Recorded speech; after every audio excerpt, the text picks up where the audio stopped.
उत्तर प्रदेश में विधानसभा के चुनाव बहुत नज़दीक हैं।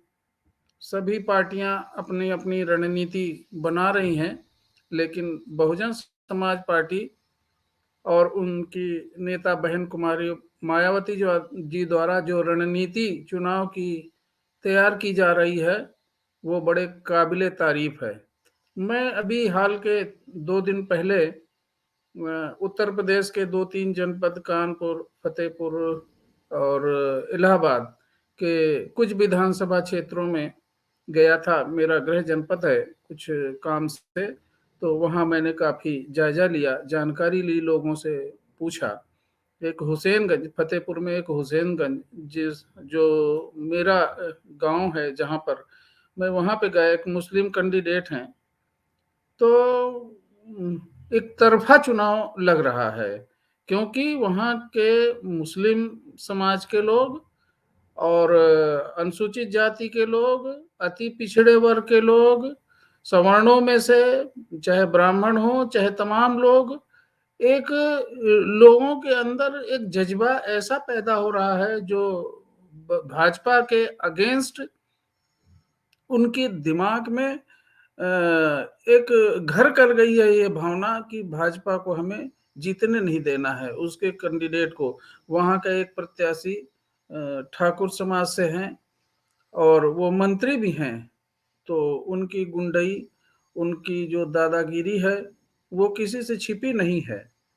समाजवादी पार्टी या बीजेपी बिलबिला रहे हैं, समाजवादी पार्टी तो अपना कोई कैंडिडेट ही नहीं तय कर पा रही है। तो साथियों, इसी तरह से सिराथू एक कौशाम्बी में एक विधानसभा है, वहाँ एक सतीश मिश्रा को उन्होंने, बहन जी ने टिकट दिया है।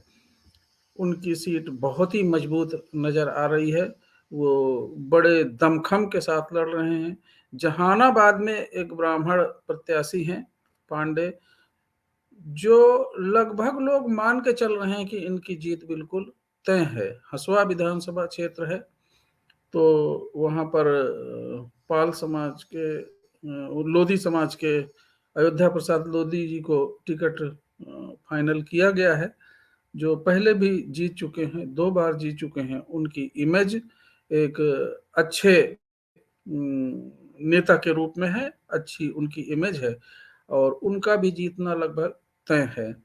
तो मेरा यह कहना है कि बहुजन समाज पार्टी ने जो रणनीति बनाई है टिकट देने की, सर्व समाज के लोगों को साथ लेकर, युवाओं को साथ लेके, तो जो उन्होंने रणनीति बनाई है, भाजपा, सपा, कांग्रेस को कैंडिडेट तय करने में ही मुसीबत आ रही। अभी जहां पर 50% से ज्यादा बहुजन समाज पार्टी ने अपने कैंडिडेट तय कर दिए हैं, वहां भाजपा या सपा या कांग्रेस को अभी कैंडिडेट ही नहीं मिल रहे हैं।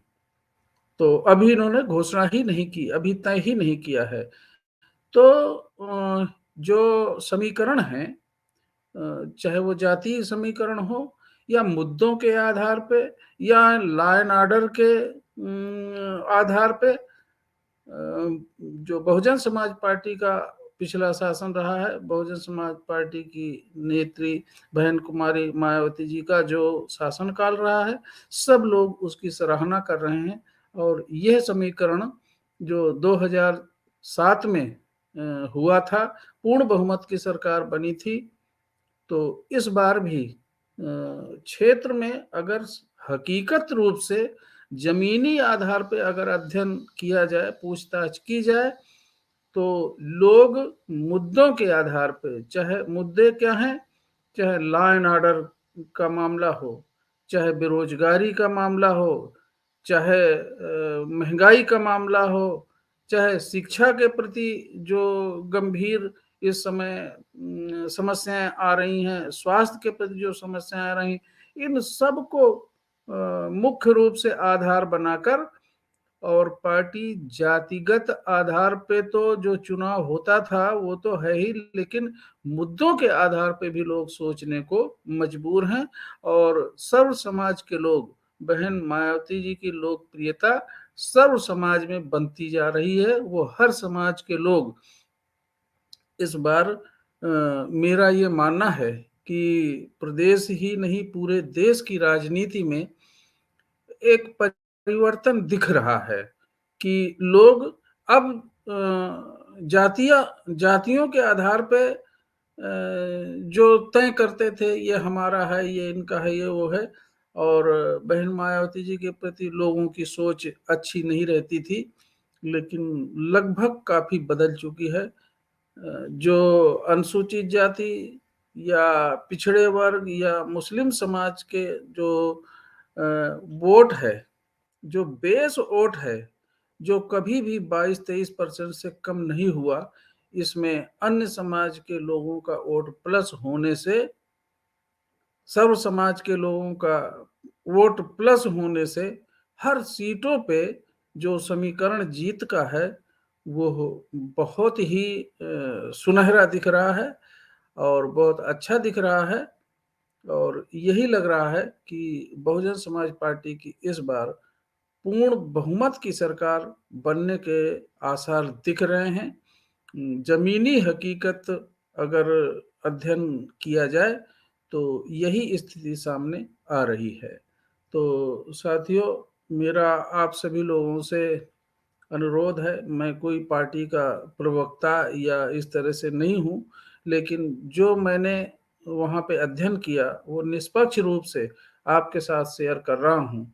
और जो प्रदेश में हालात हैं, चाहे लॉ एंड ऑर्डर के हों, इससे दयनीय स्थिति क्या हो सकती है कि फांसी की सजा पाए हुए लोगों को पैरोल पे छोड़ा जा रहा है। एक बार नहीं, दो बार नहीं, एक व्यक्ति को नहीं तो चार चार लोगों को कई कई बार, केवल सुप्रीम कोर्ट के इस आदेश पे कि 7 साल से तक जो अवधि की जिनको सजा हुई है उनको कोरोना की वजह से पैरोल पे छोड़ने का सरकार, सुप्रीम कोर्ट का ये आदेश था। इस आदेश का बहाना लेके फांसी की सजा पाए हुए लोगों को पैरोल पे छोड़ा जा रहा है।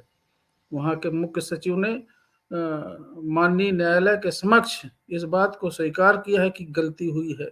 ये मुख्य सचिव, प्रमुख सचिव या इस तरह के लोगों के द्वारा ये सरकार की नीयत पे खोट नजर आ रहा है कि जो इस तरह के लॉ एंड ऑर्डर माननीय न्यायालय द्वारा इन सभी चीजों का संज्ञान लेकर और सरकार की कार्यप्रणाली पर प्रश्न चिन्ह लगाना, ये सरकार के लिए अशोभनीय है। यह प्रदेश के लिए बहुत गंभीर समस्या है, लॉ एंड ऑर्डर की गंभीर समस्या है। इस पे प्रदेश की जनता को सोचने की जरूरत है, गंभीरता से सोचने की जरूरत है।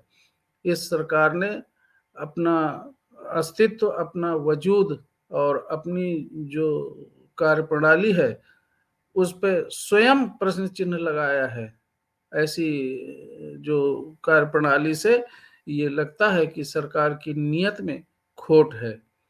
तो इन सब समस्याओं से निजात पाने के लिए, प्रदेश को अपराध मुक्त करने के लिए, गुंडा राज खत्म करने के लिए, पुलिसिया जो दादागिरी है खत्म करने के लिए केवल और केवल बहुजन समाज पार्टी ही और उनकी नेता बहन कुमारी मायावती ही इस समय पहली पसंद प्रदेश में बनती जा रही हैं। साथियों, नमस्कार, सभी को आदाब, और इस अनुरोध के साथ मैं अपनी बात समाप्त करता हूँ। धन्यवाद।